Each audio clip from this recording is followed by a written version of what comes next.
الحمد لله منشي الخلق من عدم ثم الصلاة على المختار في القدم والآل والصحب ثم التابعين لهم أهل التقى والنقى والحلم والكرم أما بعد فأعوذ بالله من الشيطان الرجيم ببركة بسم الله الرحمن الرحيم ما آتاكم الرسول فخذوه وما نهاكم عنه فانتهوا آمنت باللہ صدق اللہ المولانا العظیم۔ ممبر رسول پر رونق افروز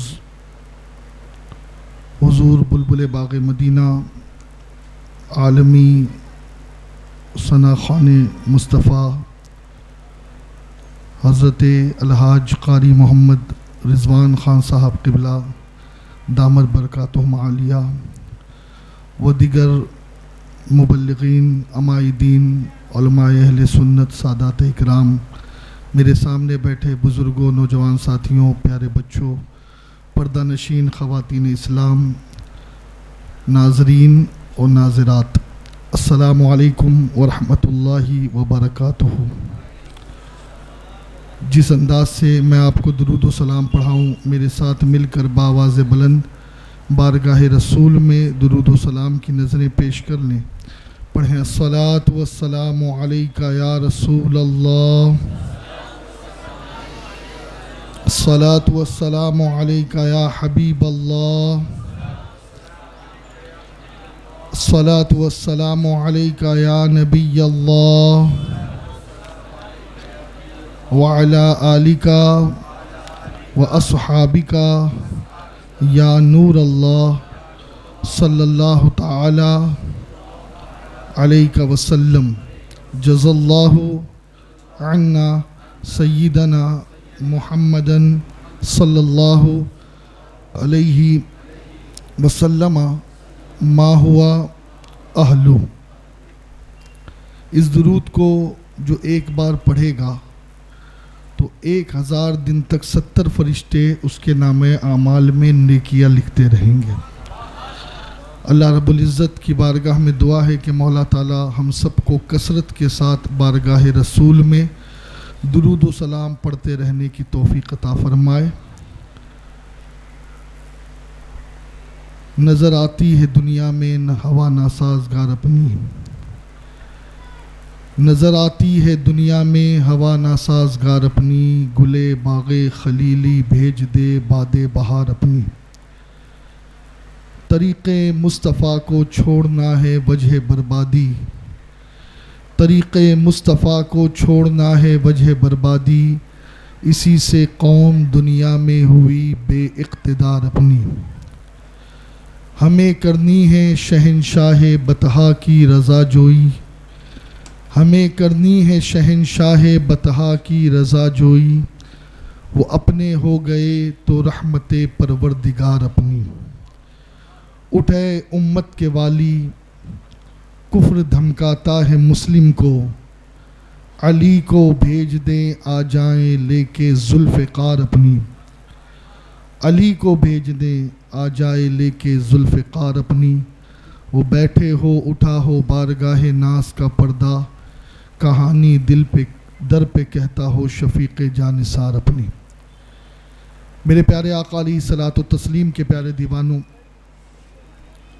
آئیے ہم سب اللہ رب العزت کی بارگاہ میں رجوع کرے، اس کی بارگاہ میں سچے دل سے توبہ کرے، اس کی رحمت کو منانے کی کوشش کرے، اسے راضی کرنے کی کوشش کرے، اس لیے کہ اگر اللہ ہم سے راضی ہے، اللہ کی رحمت اگر ہمارے ساتھ ہے تو یقیناً ہم سے بڑا خوش قسمت کوئی نہیں ہو سکتا۔ لیکن میرے پیارے آقا علیہ الصلاۃ والتسلیم کے پیارے دیوانوں، ہماری بدعمالیوں کی وجہ سے، ہماری غلط روش کی وجہ سے، گناہوں کی وجہ سے، غلط کاریوں کی وجہ سے اللہ کی رحمت ہم سے روٹ چکی ہے، اور ہم سب کو مل جل کر یہ کوشش کرنی ہے کہ ہم اپنے رب کو راضی کرنے میں کامیاب ہو سکے۔ سنی دعوت اسلامی کا یہ 19واں سالانہ سنی اجتماع بھی یہ اسی کی ایک کوشش ہے کہ ہم ہر کسی کو خوش اور راضی کرنے کی تگ و دو کرتے ہیں، لیکن کبھی ہماری توجہ اس طرف نہیں گئی کہ اگر رب راضی ہو گیا تو ساری مشکلیں آسان ہو جائے گی، ساری پریشانیاں خود بخود دور ہو جائے گی۔ اور یاد رکھیں، رب کو راضی کرنے کا طریقہ کیا ہے، رب کو راضی کرنے کا ڈھنگ کیا ہے، رب راضی کیسے ہوتا ہے؟ تو قرآن میں اللہ نے فرمایا کہ میرے محبوب کی زندگی تمہارے لیے اسوہ ہے، میرے محبوب کی زندگی تمہارے لیے آئیڈیل ہے، رول ماڈل ہے۔ اگر تم نے محبوب کی زندگی کو اپنا لیا تو پھر حال یہ ہے کہ پھر میں تمہارے گناہ بھی بخش دوں گا اور تم سے محبت بھی کرنے لگوں گا۔ حضور کا طریقہ، حضور کی سنت، حضور کا اتباع، حضور کی پیروی وہ عظیم عمل ہے کہ اللہ فرماتا قل ان کنتم تحبون اللہ فاتبعونی یحببکم اللہ۔ اگر ہم نے ایک چیز اپنا لی اور وہ حضور کی پیروی ہے، حضور کے طریقے پہ چلنا ہے، تو اللہ کا وعدہ ہے کہ اللہ ہم سے محبت کرے گا۔ دیکھیے، اللہ کا حبیب ہمارا نبی ہے، لیکن اگر ہم نے اس نبی کی پیروی کرنی شروع کر دی تو اس نبی کی برکت سے اللہ ہمیں بھی اپنا حبیب بنا دے گا۔ اور میرے پیارے آقا علیہ الصلاۃ والتسلیم کے پیارے دیوانوں، آج میں اور آپ، ہم اور آپ اپنی اصلاح کے لیے یہاں پر جمع ہوئے ہیں کہ جو کمیاں ہمارے اندر ہیں ہم سر جوڑ کر بیٹھیں اور ان کمیوں کو دور کرنے کی کوشش کریں۔ اور اللہ نے جو ایک ذات ہمیں عطا کی ہے نا، میں تو اکثر یہ کہتا ہوں کہ اللہ کسی ایسے بندے کو کبھی رول ماڈل بنا ہی نہیں سکتا کہ جس کے اندر نقص ہو۔ اگر رب یہ کہہ رہا ہے لَقَدْ كَانَ لَكُمْ فِي رَسُولِ اللَّهِ أُسْوَةٌ حَسَنَةٌ، تو اس کا مطلب یہ ہے کہ اللہ کے نزدیک بھی حضور کی زندگی سب سے عظیم ہے، بے نقص ہے، جس میں کوئی کمی نہیں، کوئی کجی نہیں، کوئی عیب نہیں، کوئی نقص نہیں۔ اسی کو تو رول ماڈل بنایا جاتا ہے، اسی کو تو اسوہ کے لیے پیش کیا جاتا ہے۔ اور حضور کی زندگی ایسی ہے کہ اللہ اکبر کبیرہ، از ابتدا تا انتہا آپ دیکھ لیں کہ جب میرے آقا علیہ السلام نے 40 سال کی عمر میں نبوت کا اعلان فرمایا تو اس وقت بھی مکے کے مشرکین نے یہی کہا تھا جب میرے نبی نے ان سے پوچھا تھا کہ اگر میں یہ کہوں کہ اس پہاڑ کے پیچھے سے کوئی لشکر ہے جو تم پر حملہ آور ہونے والا ہے تو بتائیے تم کیا کہو گے اس بارے میں؟ تو کہا حضور سے انہوں نے یہی کہا تھا کہ اے محمد، آپ کی زندگی ہم نے دیکھی ہے اور آپ کی جوانی، آپ کی زندگی یہ بتا رہی ہے کہ آپ نے کبھی کوئی غلط کام کیا ہی نہیں، کوئی غلط بات کی ہی نہیں، تو یقیناً یہ بھی جو آپ کہہ رہے ہیں وہ بھی صحیح ہے۔ اور میرے پیارے آقا علیہ الصلاۃ والتسلیم کے پیارے دیوانوں، اللہ فرماتا ہے ما آتاکم الرسول فخذوہ، رسول جو دے دے اسے لے لو۔ اسی کو تو میرا امام کہتا ہے کون دیتا ہے دینے کو منہ چاہیے، کون دیتا ہے دینے کو منہ چاہیے، دینے والا ہے سچا ہمارا نبی۔ لیکن یاد رکھے بات یہیں پہ ختم نہیں ہوتی ہے کہ رسول جو دے دے وہ لے لو، نہیں، بلکہ آگے اللہ نے فرمایا وَمَا نَهَاكُمْ عَنْهُ فَانْتَهُوا، اور جس سے رسول منع کر دے اس سے رک جاؤ۔ آپ دیکھیں ایمان نام کس کا ہے؟ حضور کی محبت کا. لیکن صرف حضور کی محبت کا نام ایمان نہیں ہے، بلکہ ایمان کہتے ہیں الحب فی اللہ والبغض فی اللہ من الایمان. حضور کے لیے محبت اور حضور کے لیے کسی سے نفرت کرنا، اس کا نام ایمان ہے. اگر آپ یہ کہیں کہ بھائی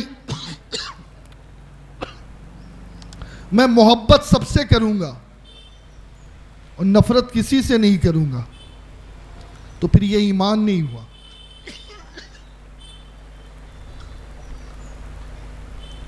ایمان کہتے ہیں کہ حضور کے لیے محبت بھی ہو اور حضور کے لیے دشمنی بھی ہو. حضور کے لیے ہم کسی چیز کو چاہیں اور حضور ہی کے لیے ہم کسی چیز سے نفرت بھی کریں، تب جا کر کے ہمارا ایمان کامل ہوگا. آپ بات سمجھ رہے؟ حضرت ابو یوسف رحمہ اللہ، جو امام اعظم ابو حنیفہ رحمۃ اللہ تعالی علیہ کے شاگرد ہیں، دسترخوان پر بیٹھے تھے اور دسترخوان پر دوران طعام کسی شخص نے بات بات میں یہ کہہ دیا کہ مجھے کدو پسند نہیں. جملے سنیے آپ، توجہ ہے نا؟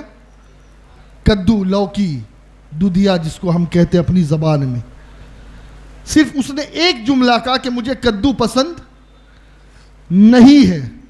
تو آپ جانتے ہو ہم اور آپ ہوتے تو شاید ہمیں کوئی اس سے زیادہ فرق نہیں پڑتا، ہم کوئی اثر قبول نہ کرتے، لیکن وہ سچے عاشق رسول تھے. فوراً تلوار نکال لیتے ہیں اور اس شخص کی گردن پر رکھتے ہیں، کہتے ہیں کہ ابھی توبہ کر اپنے اس جملے سے، اس لیے کہ جو چیز میرے رسول کو پسند ہے، جو چیز میرے رسول کو پسند ہے، تو نے اس کے بارے میں یہ کہا کہ یہ مجھے پسند نہیں، تو یا تو توبہ کر اور کلمہ پڑھ، ورنہ میں تیری گردن اڑا دوں گا. دوستو، بات یہ سمجھ میں آئی کہ جو حضور کا عاشق ہوتا ہے نا، تو وہ محبت تو کرتا ہے کدو سے، اسے لوکی سے، حضور کی ہر سنت سے محبت ہوتی ہے. لیکن اگر کوئی نبی کی سنت کا مذاق بنائے یا نبی کی سنت کے معاذ اللہ خلاف جائے، تو پھر وہ ایسے لوگوں سے نفرت بھی کرتا ہے.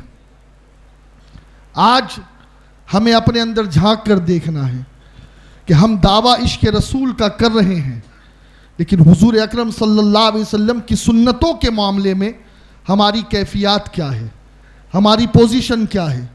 کیا ہم اپنے نبی کے طریقے سے بھی اتنی محبت کر رہے ہیں جتنی محبت ہمیں نبی سے ہے؟ تو حضور اکرم صلی اللہ علیہ وسلم کی جو سنت ہے، جو ان کا طریقہ ہے، یہ واحد ذریعہ ہے اللہ تک پہنچانے کا. اگر ہم اللہ کی محبت چاہتے ہیں تو اس کے لیے رسول کی محبت ضروری ہے، اور رسول کی محبت اسی میں ہے کہ ہم رسول کی سنتوں کو اپنائیں. بھئی مثال کے طور پر حضور بلبل باغ مدینہ یہاں تشریف فرما ہے، ہمیں حضور بلبل باغ مدینہ سے محبت ہے، لیکن اگر حضور بلبل باغ مدینہ آپ سے یہ کہے کہ آپ کھڑے ہو جاؤ اور آپ کہیں کہ نہیں میں تو بیٹھا ہی رہوں گا، تو کیا یہ محبت کہلائے گی؟ بولیے نا. اس لیے کہ جس سے محبت ہوتی ہے تو کیفیت یہ تھی وہ جب جو بولے اسی وقت اس پر عمل کرو.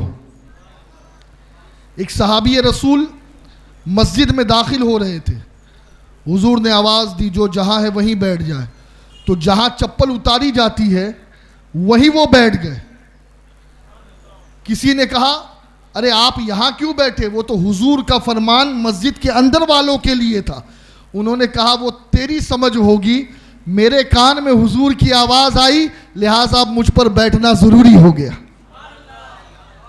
ایک صحابی رسول ہے، حضور ان کے گھر سے گزرے، عالی شان گھر تھا، ایک منزلہ گھر تھا. حضور کی زبان سے نکلا مجھے پسند نہیں. اس صحابی تک یہ خبر پہنچی.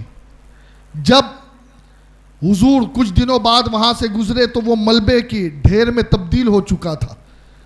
پوچھا گیا اس صحابی سے, آقا نے بلایا, کہا یہ کیا ہو گیا؟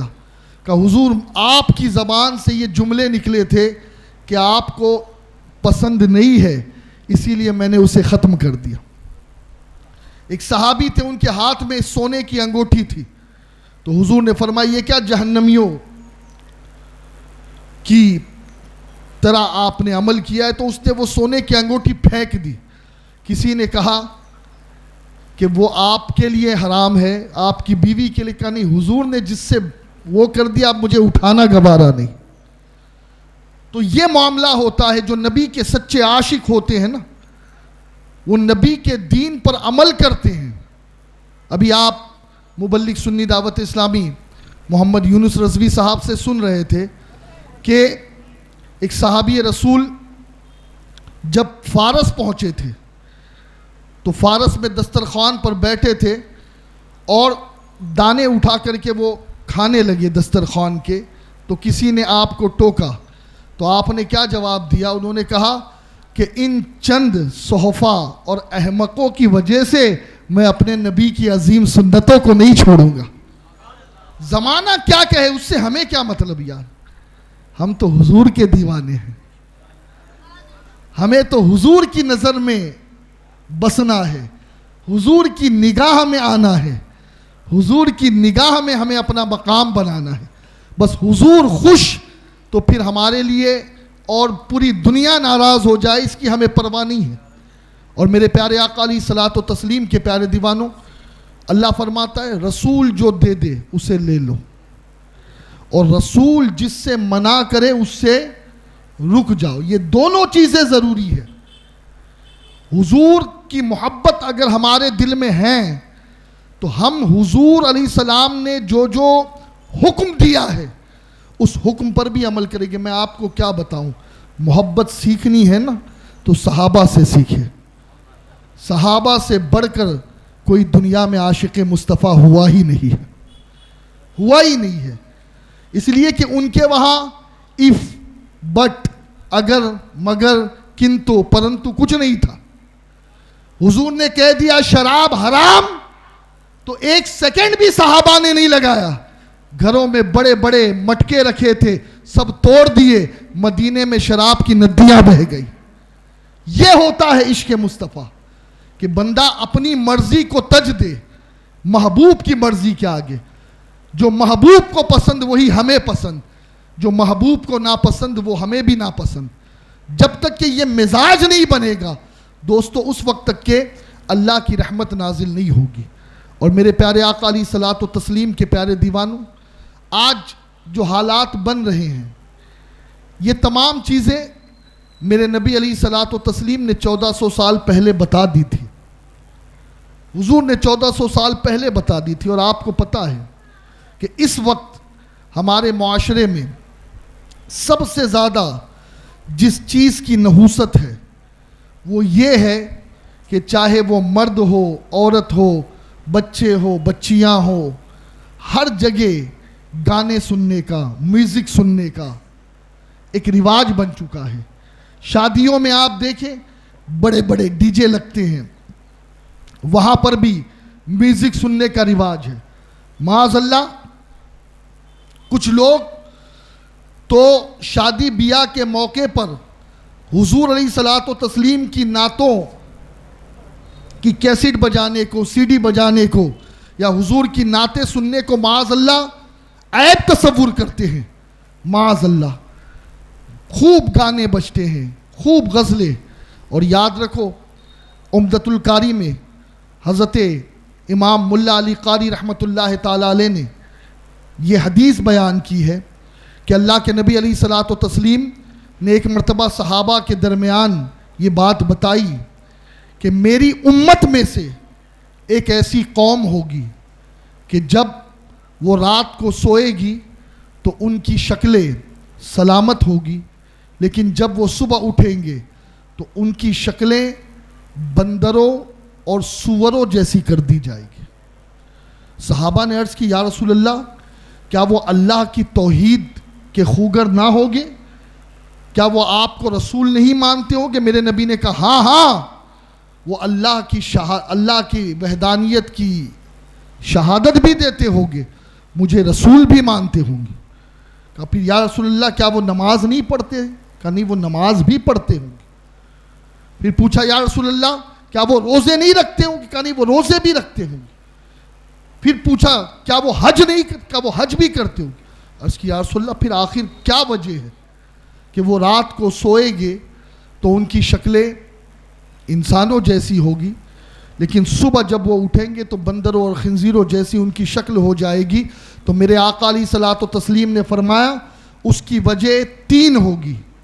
نمبر 1، اللہ کے نبی علیہ الصلوۃ والتسلیم نے ارشاد فرمایا کہ وہ عورتوں کا گانا سنیں گے اور باجے بجائیں گے اور شراب پئیں گے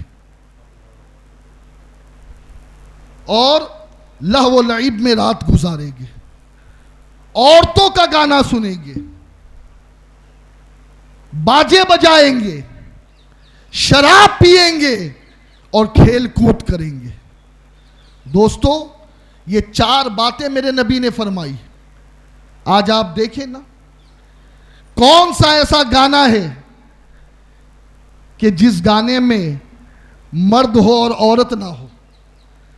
ہر گانے کو مرد بھی گاتا ہے، عورت بھی گا رہی ہے، اور پھر کچھ سو کالڈ پڑھے لکھے ان کی سوسائٹیوں کا تو حال یہ ہے معاذ اللہ کہ دنیا قیامت کے دہانے تک پہنچ چکی ہے، اور اب بھی ان کے وہاں معاذ اللہ شادی بیاہ میں نچنیوں کو بلا کر کے رقص و سرور کی محفلیں سجائی جاتی، معاذ اللہ نوٹ لٹاتے ہیں۔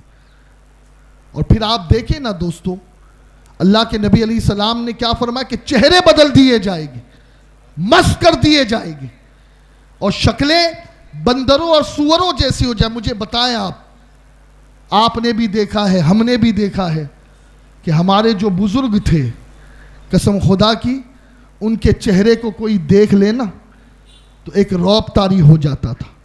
ان کے چہرے پر اللہ کی طرف سے وہ کشش تھی کہ لوگ کلمہ پڑھ کر کے مسلمان ہو جایا کرتے تھے، لیکن آج چہرے سے پتہ ہی نہیں چلتا کہ یہ مسلمان ہے یا کوئی اور ہے۔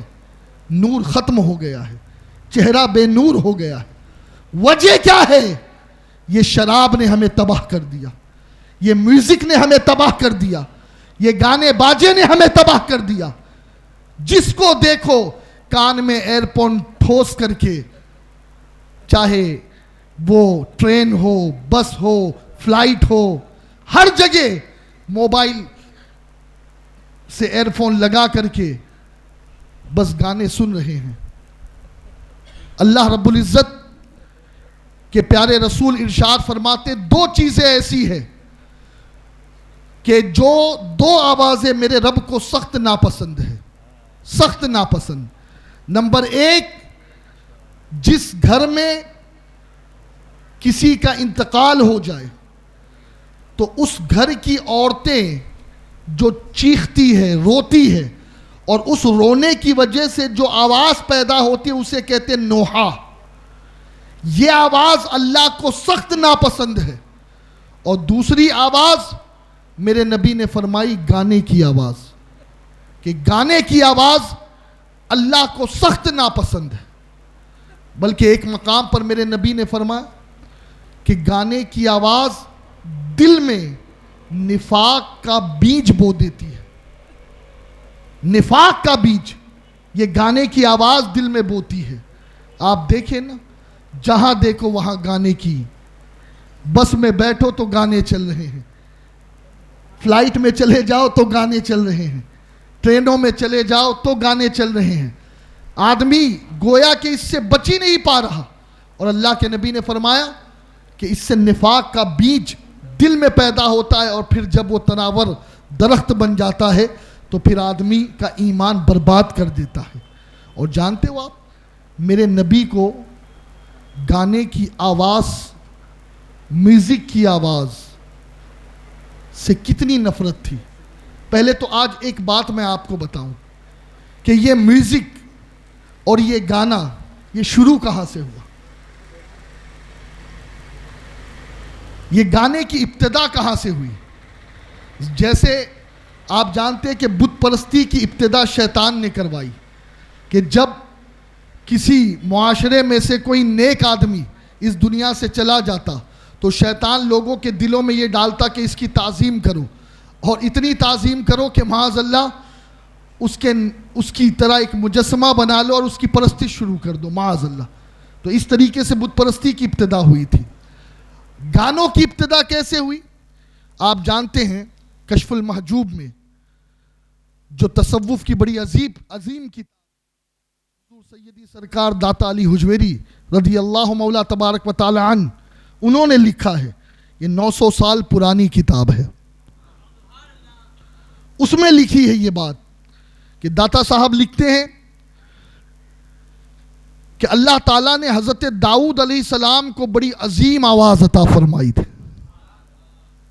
اور جب وہ زبور شریف کی تلاوت کرتے ہیں، سبحان اللہ، میں کبھی کبھی سوچتا ہوں نا، جب داؤد علیہ السلام زبور پڑھتے ہیں تو کیفیت یہ ہے، جب میرے رسول قرآن پڑھتے ہوگے تب عالم کیا ہوگا۔ اس لیے کہ داؤد کے بھی نبی میرے ہیں، نبی ہیں، اور قرآن سب سے افضل کتاب ہے۔ جانتے ہو آپ عالم کیا ہوتا؟ جب داؤد علیہ السلام زبور کی تلاوت کرتے تو ہوائیں ساکت ہو جاتی، لوگ رک جاتے، جانور چرند پرند حشرات الارض قریب آ کر کے بیٹھ جاتے، تلاوت سنتے، اور وہ کشش تھی آپ کی آواز میں کہ لوگوں کے دلوں میں اللہ کی محبتیں پیدا ہوتی، لوگ گناہوں سے توبہ کرتے، بلکہ کئی لوگ محبت الہی کے سبب آپ کی آواز سن کر کے جام شہادت بھی نوش کر لیتے، ان کا انتقال ہو جاتا۔ آپ نے کبھی سنا ہے کہ بکری اور بھیڑ یہ ساتھ میں ہو؟ لیکن جب داؤد علیہ السلام زبور کی تلاوت کرتے نا تو حال یہ ہوتا کہ بکری اور بھیڑ اور ہرن بازو بیٹھ کر کے سنتے لیکن حملہ کرنا بھول جاتے۔ یہ اللہ نے حضرت داؤد علیہ السلام کو آواز عطا فرمائی تھی۔ اب شیطان نے دیکھا تو شیطان نے 2 چیزیں اس وقت بنائی، ایک تو تنبورا اور دوسرا بانسری۔ یہ 2 چیزیں شیطان نے اس وقت بنائی، اور پھر اس نے لوگوں کو یہ بات ڈالی کہ لوگ میوزک کی محفلیں سجائے تاکہ داؤد علیہ السلام کی محفل میں آنے سے لوگ بچے، اور اس طریقے سے یہ میوزک اور گانوں کی ابتدا ہوئی ہے، صرف اور صرف اللہ کے کلام سے دور کرنے کے لیے، اللہ کے نبی سے دور کرنے کے لیے۔ اور آج بھی دوستو یہ گانا، یہ میوزک، یہ اسی لیے استعمال ہو رہا ہے کہ لوگ اللہ کے کلام سے دور ہو جائے، نبی سے دور ہو جائے، نبی کی نعتوں سے دور ہو جائے، قرآن کی تلاوت سے دور ہو جائے۔ اور میرے پیارے آقا علیہ السلام کے پیارے دیوانوں، ہم نبی سے محبت کرتے ہیں، کہیں الحمدللہ۔ تو نبی کو جس چیز سے نفرت ہو، آج اس بات کا عہد کرے کہ انشاءاللہ ہم بھی اس چیز سے نفرت کریں گے۔ آواز نہیں آ رہی؟ یہی تو ایمان کی کسوٹی ہے، یہی تو جانچ ہوگی۔ بھئی آپ کو میں ایک چیز سمجھاؤں، اس لیے کہ حضور بلبل باغ مدینہ اکثر روزمرہ کی جو زندگی ہے اس کا ایگزامپل دیتے ہیں، تو میں بھی ایک مثال آپ کو دوں۔ ڈاکٹر نے اگر آپ کو دوائیں دی اور کچھ پرہیز بتائے تو آپ ایمانداری کے ساتھ بتائیں، آپ دوا لیں اور پرہیز نہ کریں تو اس دوا کا کوئی فائدہ ہوگا؟ بولیں، دوا بھی ضروری ہے اور پرہیز بھی، دونوں چیزیں۔ اسی طریقے سے اگر ہم حضور کی محبت کی بات کرتے ہیں نا تو ہر اس چیز سے دلی طور پہ ہمیں نفرت ہونی چاہیے کہ جس چیز کو میرے نبی نے ناپسند فرمایا۔ حضرت نافع رضی اللہ عنہ جو عبداللہ ابن عمر کے غلام ہیں، وہ ایک راستے سے گزر رہے تھے، گزرتے وقت کانوں میں میوزک کی آواز آئی تو حضرت عبداللہ ابن عمر نے اپنی 2 انگلیاں کانوں میں ٹھونس دی اور تیز تیز چلنے لگے اور اپنے غلام سے پوچھتے رہے. نافع آواز گئی, آواز ختم ہوئی, آواز ختم ہوئی. جب غلام نے کہا آواز ختم ہوئی, آپ نے کانوں سے انگلیاں نکالی اور بالکل نارمل انداز سے آپ چلنے لگے. اور اس وقت حضرت عبداللہ بن عمر رضی اللہ عنہما نے یہ فرمایا کہ اے نافع, جانتے ہو میں نے ایسا کیوں کیا؟ کہا میں نے رسول اللہ کو بھی ایسا ہی کرتے ہوئے دیکھا تھا کہ ایک مرتبہ میں حضور کے ساتھ تھا اور میرے آقا علیہ الصلوۃ والتسلیم ایک راستے سے گزر رہے تھے تو کوئی بانسری بجانے والا بانسری بجا رہا تھا. جیسے ہی بانسری کی آواز میرے نبی کے کانوں میں گئی, میرے نبی نے اپنے دونوں کانوں میں انگلیاں ٹھوس دی اور تیز تیز چلنے لگے اور مجھ سے پوچھنے لگے کیا آواز گئی, کیا آواز گئی؟ جب میں نے کہا ہاں حضور آواز چلی گئی, پھر نبی نے اپنے کانوں سے انگلیاں نکال دی اور نارمل طریقے سے چلنے لگے. پتہ یہ چلا کہ بانسری وہ چیز ہے کہ جس کی آواز میرے نبی کو بھی ناپسند ہے, نبی کو ناپسند ہے. اور دوستو, میرے نبی کسی آواز سے نفرت کرے اور ہم ان کا عاشق کہلا کر کے روزانہ اپنے کانوں میں ٹھونس ٹھونس کر کے اس آواز کو سنیں, یہ کیسی محبت ہے, یہ کیسا عشق ہے, یہ کیسی دیوانگی ہے, یہ کیسے نعرے ہیں کہ رسول کا دامن نہیں چھوڑیں گے. ارے رسول جس چیز سے نفرت کرے وہ چیز ہم سے نہیں چھوٹتی اور ہم دعویٰ کر رہے ہیں کہ رسول کا دامن نہیں چھوڑیں گے. بس ایک آخری بات عرض کر کے اپنی گفتگو کو ختم کروں. سنن ترمذی کی حدیث ہے, حضرت مولا علی کرم اللہ وجہہ الکریم اس کے راوی ہے. میرے آقا علیہ الصلوۃ والتسلیم نے اس امت کی ہلاکت اور تباہی کی وجوہات جو بیان کی, 15 وجوہات بیان کی. کتنی؟ ذرا زور سے آواز آ جائے. اللہ کرے کہ اگر ہم ان 15 چیزوں کو حفظ کر کے بھی یہاں سے اٹھ جائیں نا تو سمجھ لے کہ ہمارے مقصد اجتماع میں آنے کا حل ہو گیا. سنیں گے آپ وہ 15 چیزیں کیا ہیں؟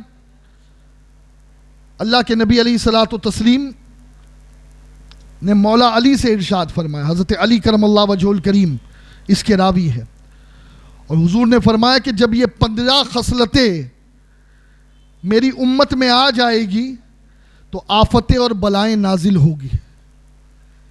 یہ آفتیں اور بلائیں یوں ہی تھوڑی نازل ہوتی ہے بھائی. دیکھیں میں آپ کو سمجھانے کے لیے, اللہ کی ذات تمام مثالوں سے پاک ہے, لیس کمثلہ, کوئی مثال ہم نہیں دے سکتے اللہ کے حوالے سے, اس کی ذات مثالوں سے ورا ہے. لیکن آپ دیکھیں ماں اپنے بچے سے محبت کرتی ہے یا نہیں؟ بولو, کرتی ہے. لیکن کبھی کبھی وہ ماں اپنے بچے کو اتنا مارنے لگتی ہے کہ گویا جان سے مار دے گی. یہ بھی منظر آپ نے دیکھا. پھر کبھی کبھی باپ بھی بچے کو مارتا ہے. اب مجھے آپ ایمانداری کے ساتھ بتائیں کہ باپ دشمن ہے اپنے بچے کا, ماں دشمن ہے؟ نہیں. یہ مارتے اس لیے ہے کہ یہ جو غلطی بیٹے نے کر لی ہے, بچے نے کر لی ہے, یہ غلطی دہرائی نہ جائے, ریپیٹ نہ ہو, ہے نا؟ یہی بات ہے نا. ورنہ ماں کی محبت میں کوئی کمی ہے؟ باپ کی محبت میں کوئی کمی ہے؟ کوئی کمی نہیں.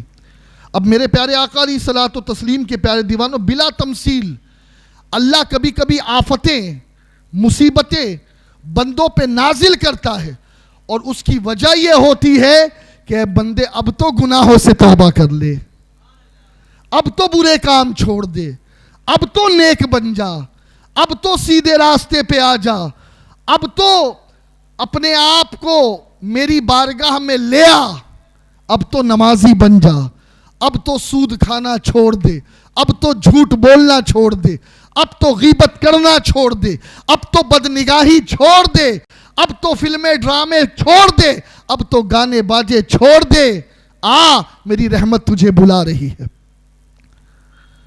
تو میرے پیارے آقا علیہ الصلوۃ والتسلیم کے پیارے دیوانوں، اللہ کے نبی علیہ السلام نے فرمایا کہ 15 خصلتیں جب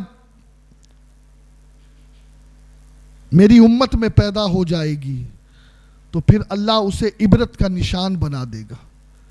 اب وہ 15 خصلتیں کیا ہے؟ نمبر 1، جب مال غنیمت کو ذاتی دولت بنا لیا جائے۔ مال غنیمت کو اگر کوئی اپنی پرسنل پراپرٹی بنا لے، ذاتی مال سمجھنے لگے، تو پھر بلائیں آئے گی، مصیبتیں آئے گی۔ نمبر 2، امانت کو مال غنیمت بنا لیا جائے، یعنی امانت کو لوگ غنیمت سمجھ کر کے ہڑپ کر جائے، ہضم کر جائے۔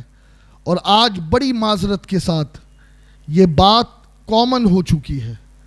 آپ دیکھیں نا، کوئی کسی کا 2 کروڑ کھا گیا، کوئی کسی کا 10 کروڑ کھا گیا، کوئی کسی کا 1 لاکھ روپیہ کھا گیا۔ جو ٹائم دیا تھا وہ ٹائم گزر گیا، 10 سال گزر گئے، دینے کا نام نہیں۔ بولیے یہ چیز ہو رہی ہے یا نہیں؟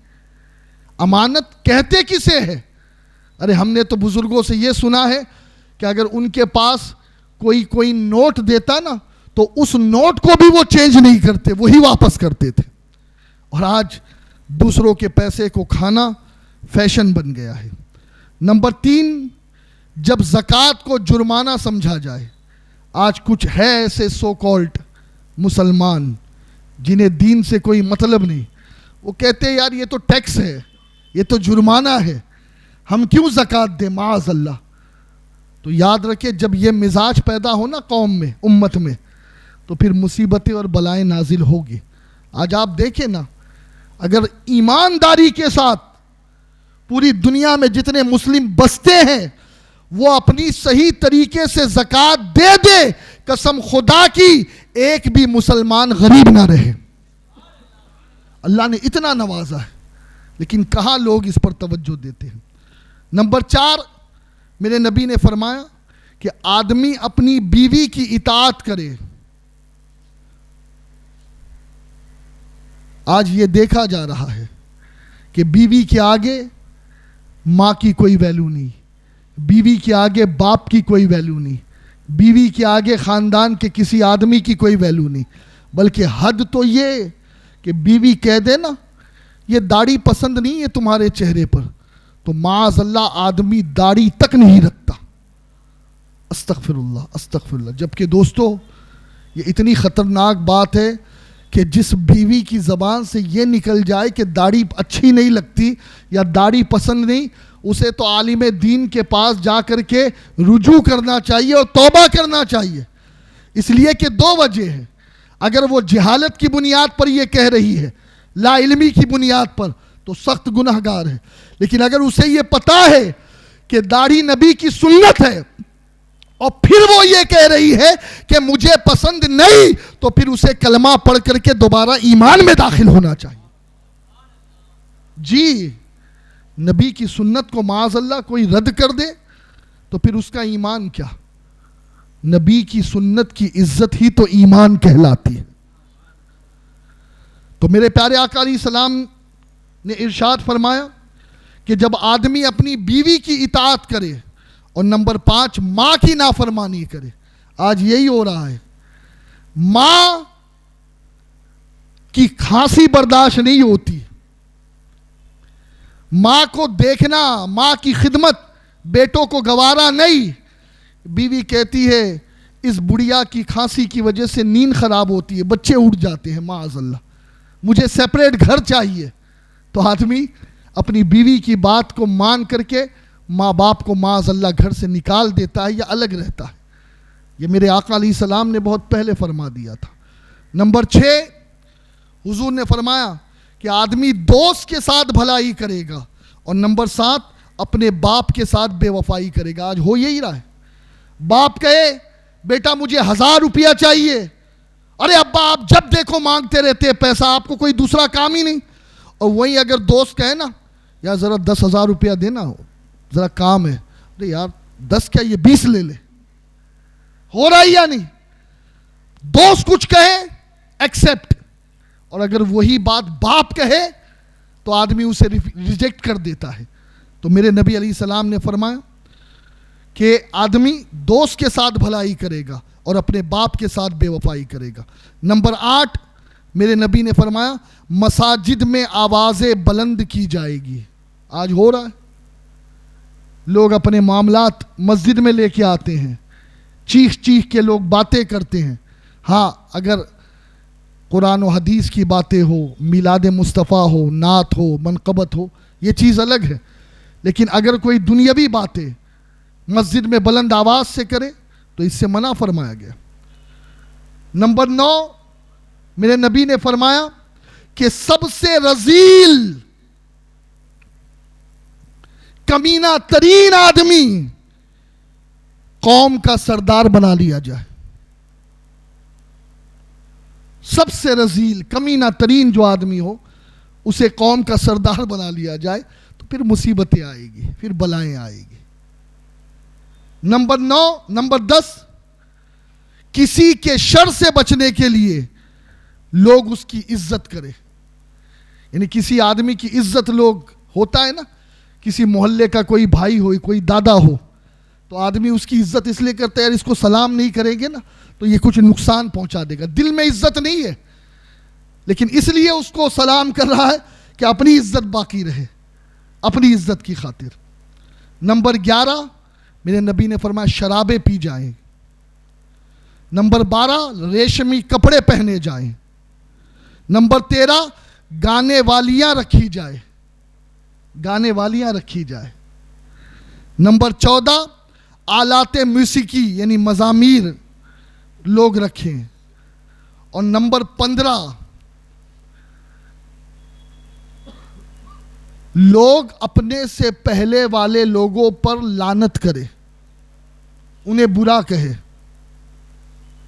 کہ جب یہ 15 چیزیں, یہ 15 خصلتیں میری امت میں آ جائے گی نا تو پھر کیا ہوگا. اب سنیے آپ, یہ 15 چیزیں آپ سمجھ گئے. نمبر 1 اللہ کے نبی علیہ الصلاۃ والتسلیم نے ارشاد فرمایا کہ جب مال غنیمت کو ذاتی دولت بنا لی جائے. نمبر 2 امانت کو مال غنیمت سمجھا جائے.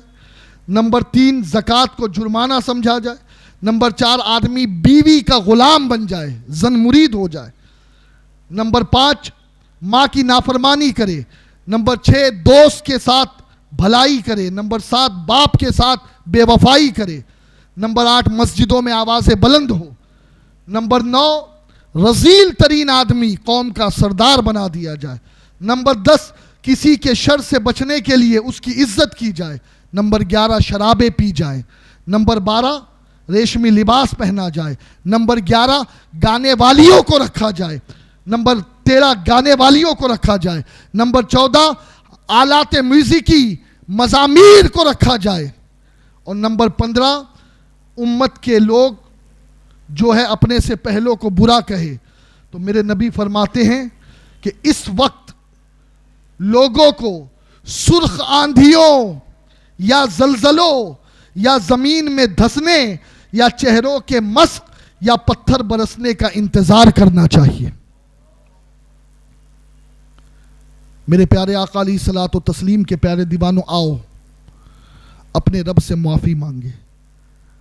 تمام گناہ, چاہے وہ گانے باجے ہو, چاہے وہ شراب نوشی ہو, چاہے وہ نشہ خوری ہو, چاہے وہ ماں باپ کی نافرمانی ہو, چاہے وہ سود کا لین دین ہو, چاہے وہ غیبت ہو, چغلی ہو, چاہے وہ بد نگاہی ہو, چاہے وہ بدکاری ہو, چاہے وہ اللہ و رسول کو ناراض کرنے والی کوئی بھی شے ہو, سچے دل سے اپنے رب کی بارگاہ میں توبہ کرے اور عہد کرے کہ انشاءاللہ آج کے بعد ہم اپنی زندگی رسول کی سنتوں کے مطابق گزاریں گے اور ہر اس کام سے اپنے آپ کو بچائیں گے جس سے اللہ و رسول نے ہمیں منع کیا ہے.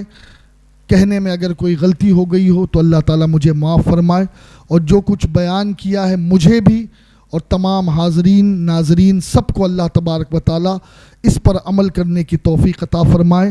استغفر اللہ ربی من کل ذنب و اتوب الیہ، لا الہ الا اللہ محمد رسول اللہ صلی اللہ علیہ وسلم۔